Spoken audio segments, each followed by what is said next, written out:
Bismillahirrahmanirrahim. Assalamualaikum warahmatullahi wabarakatuh. Semangat belajar dan berjumpa kembali di channel video pembelajaran geografi para siswa SMA kelas 10. Baiklah. Pada part 6 sudah dibahas tentang konsep keterjangkauan atau aksesibilitas.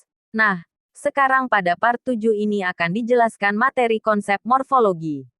Konsep morfologi terkait dengan bentuk muka bumi akibat proses alam dan dipengaruhi pula oleh aktivitas manusia. Sebagai contoh, morfologi suatu wilayah akan terkait dengan tingkat erosi, penggunaan lahan, dan proses-proses geologi. Morfologi suatu wilayah mempengaruhi keberadaan manusia.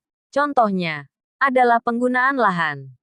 Morfologi menggambarkan perwujudan daratan muka bumi sebagai hasil pengangkatan atau penurunan wilayah dan erosi sebagai hasil kerja tenaga endogen dan eksogen.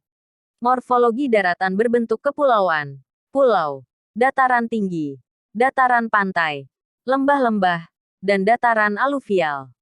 Bentuk muka bumi, relief muka bumi, dapat berbentuk dataran luas, deretan pegunungan dengan lereng-lereng tererosi, lembah-lembah, dan dataran aluvial.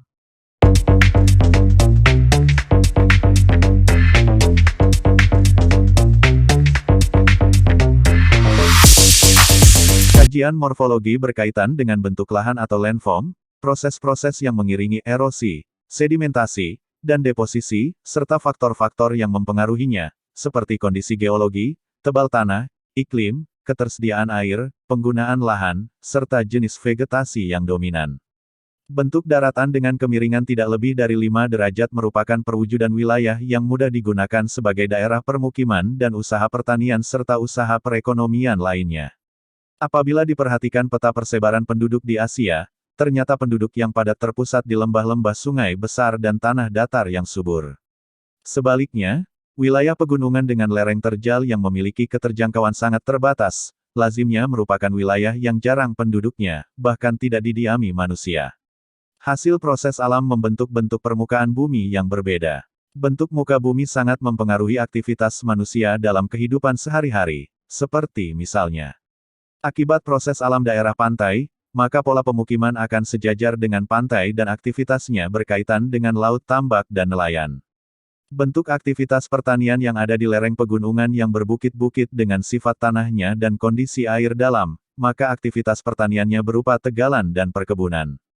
Dengan demikian, dapat disimpulkan bahwa morfologi suatu wilayah menggambarkan perwujudan kenampakan daratan muka bumi sebagai hasil kerja tenaga endogen dan eksogen yang dapat mempengaruhi aktivitas kehidupan manusia.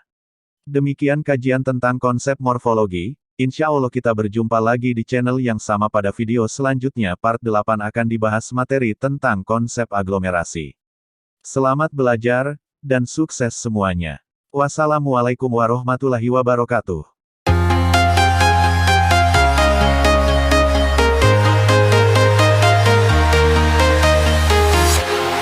Walking alone, the streets are empty. The only thing I can see is my own silhouette.